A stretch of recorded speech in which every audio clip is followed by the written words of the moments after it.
नमस्कार मित्रांनो, तुमचं माझ्या फूड ब्लॉगमध्ये पुन्हा एकदा स्वागत आहे. आज मी एक रेसिपी दाखवणार आहे जी वन पॉट आहे.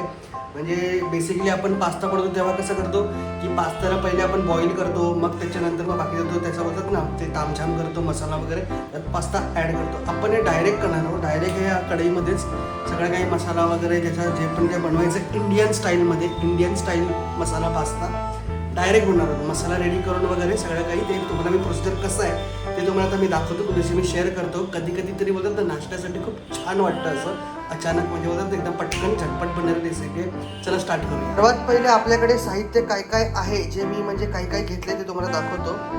तर बघा मॅक्रोनी पास्ता किंवा तुम्ही दुसरा पण यूज करू शकता, पण माझ्याकडे तर हा होता म्हणून मी हा वाला यूज करणार आहे. हे मीडियम साईजचे 2 कांदे मी बारीक चॉप केलेले आहेत. एक शिमला मिर्च घेतली आहे. ॲक्च्युली मी 2 घेणार होतो पण माझ्याकडे एकच अवेलेबल होती म्हणून ती एकच शिमला मिर्च मी अशी ओबडधोबड कशी बोलतो ना रफली चॉप केली आहे. इकडे गार्लिक आहेत कमीत कमी 7 ते 8 पाकळ्या, त्याला एकदम बारीक चॉप केलेलं आहे. हे 2 मिरच्या आहेत आपल्याकडे. आपण ॲक्च्युली स्पायसी किती हवं त्या हिशोबाने मी मिरच्या 2च घेतल्या आहेत, कारण की मी ह्याच्यामध्ये ना ही रेड चिल्ली पण ॲड करणार आहे. त्याच्यानंतर टोमॅटो प्युरी आहे, 3 मीडियम साईजची टोमॅटो प्युरी आहे ही. तर ही पण आपण बोलतात ना ग्रेव्हीला दाटसरपणा येण्यासाठी. आणि टोमॅटो पास्ता ॲक्च्युली आपण बोलतात ना त्या हिशोबाने बनणार आहे. चीज मी घेत नाही आहे. बाकी ह्याच्यामध्ये आहे ना फक्त कलरसाठी हळद आणि लाल तिखट, अदरवाईज बाकी आपले काहीच मसाले नाहीत. आणि हे बघा चवीनुसार मीठ, ह्याच्यामध्ये मीठ आहे चवीनुसार, ते नंतर आपण ॲड करू.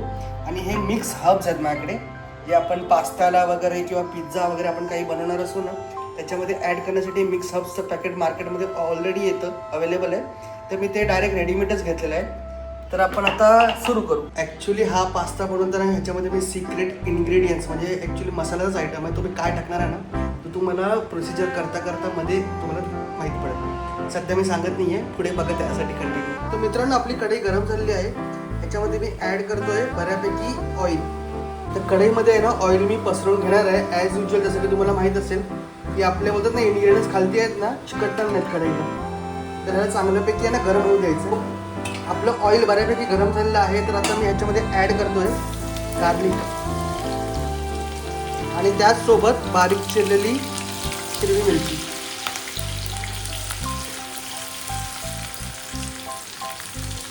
आता ह्याला परतल्यानंतर ह्याला अगदी आपल्याला कुक नाही करायचं, म्हणजे हे जळले नाही पाहिजे. लगेचच हे बारीक चिरलेले कांदे ॲड करतोय. आणि आता आपण ह्याला कमीत कमी 2 ते 3 मिनिटं मस्तपैकी फ्राय करणार आहोत. हे पहा 2 ते 3 मिनिटं कांदे फ्राय केल्यानंतर आहे ना कांद्याचा रंग थोडा चेंज झालेला आहे. तर आता ह्या स्टेजला मी ह्याच्यामध्ये ॲड करणार आहे टोमॅटो प्युरी. हे बघा हे 3 मीडियम साईजचे टोमॅटो प्युरी. आता ह्याला पण चांगल्यापैकी आहे ना शिजवून घ्यायचं आहे कमीत कमी 2 ते 3 मिनिटं. आपलं जे ऑइल आहे ना ते सेपरेट व्हायला पाहिजे.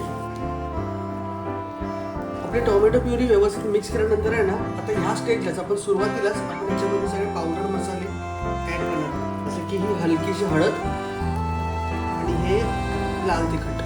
हे अर्धा चमच आहे दोघांची पण क्वांटिटी. आता हे स्पायसेस मिक्स करायचे आहेत. आणि लाल तिखट तुम्ही कुठलाही यूज करू शकता, घरगुती आपला साठवणीचा मसाला किंवा नॉर्मल मार्केटमध्ये जो येणार आहे तो पण. आणि ह्याला चांगल्यापैकी आहे ना मस्तपैकी आता मी ह्याला कुक करणार आहे 2 ते 3 मिनिटं. तर मित्रांनो तुम्ही बघू शकता की हे बघा आपलं ऑइल सेपरेट व्हायला चालू झालेलं आहे मसाल्यातलं.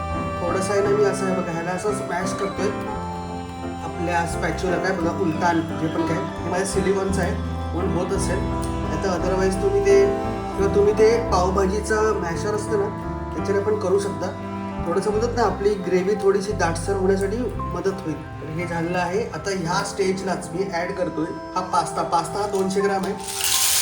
हा सगळं ॲड करतो ह्या टायमालाच. हा पास्ता गेला.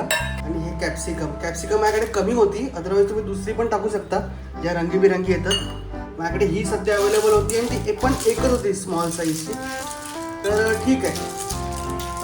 तर हे बघा आता ह्याला मी आपल्याला बोलतात ना एकत्र एकजीव करून परतून घेतो.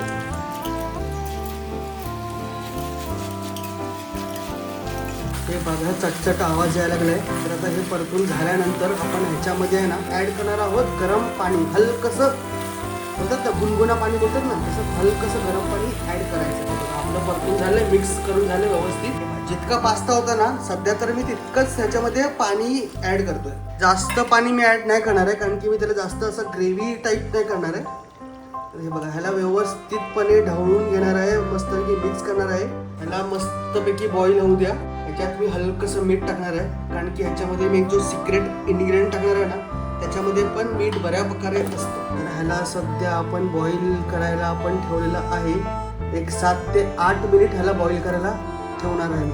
मंडळी ह्याला आहे ना अधूनमधून असं ढवळत राहायचं, नाहीतर कसं आहे माहिती आहे का पास्ता आहे ना खालती लागू शकतो. तर हे बघा मी अधूनमधून 30-30 सेकंडने सुरुवातीला तरी मी असं ढवळून घेतोय आणि त्यानंतर पुन्हा सोडतोय. एकदा उकळी पकडली ना त्याच्यानंतर चिकटायची शक्यता कमी आहे. हे पहा मंडळी ऑलमोस्ट 5 ते 6 मिनटं झालेली आहेत. पास्ता बॉईल झालाय, पाणी बऱ्यापैकी आटलंय. तर आता ह्याच्यामध्ये ह्या स्टेजलाच मी ॲड करणार आहे जे सिक्रेट मसाले जे बोलत होतो ना जे मार्केटमध्ये इझिली अवेलेबल आहे. हे पहा हे एक आहे मॅगी मसाला चिकनमध्ये आणि मॅगी मसाला व्हेज हवं आहे तर तुम्ही व्हेज पण ॲड करू शकता. अदरवाईज मी हे वालं ॲड करणार आहे चिकन फ्लेवरवालं. हे बघा आता सध्या ना मी हे वालं ॲड करणार आहे ह्याच्यामध्ये आणि प्लस मॅगी मसाला. हे जे आपले मिक्स हर्ब्स होते ना जे पिझ्झामध्ये वगैरे आपण म्हणजे यूज करतो ते मिक्स हर्ब्सचं पण मी आहे ना एक अर्धा चमच सुरुवातीला ॲड करतो. याला छानपैकी आहे ना एकजीव करून ढवळून घ्यायचं. आपला पास्ता ऑलमोस्ट डन आहे. हे पहा व्यवस्थित मस्तपैकी मिक्स करून घेतलेलं आहे आणि जे एक्स्ट्राची ग्रेव्ही आहे ना ही अशीच राहू द्यायची आहे. आता मी ह्याला झाकण लावून गॅस बंद करणार आहे. आपला पास्ता आहे बघा ऑलमोस्ट आपला पास्ता रेडी आहे. ऑलमोस्ट डन झालेला आहे. ओव्हरकुक व्हायची शक्यता मला वाटते तर मी आता बंद करतोय. आणि हे पहा हे एकदा व्यवस्थित असं मिक्स करून ह्याला आता थोड्या वेळासाठी आपण रेस्ट करू देऊया. ह्याला लीड लावतो.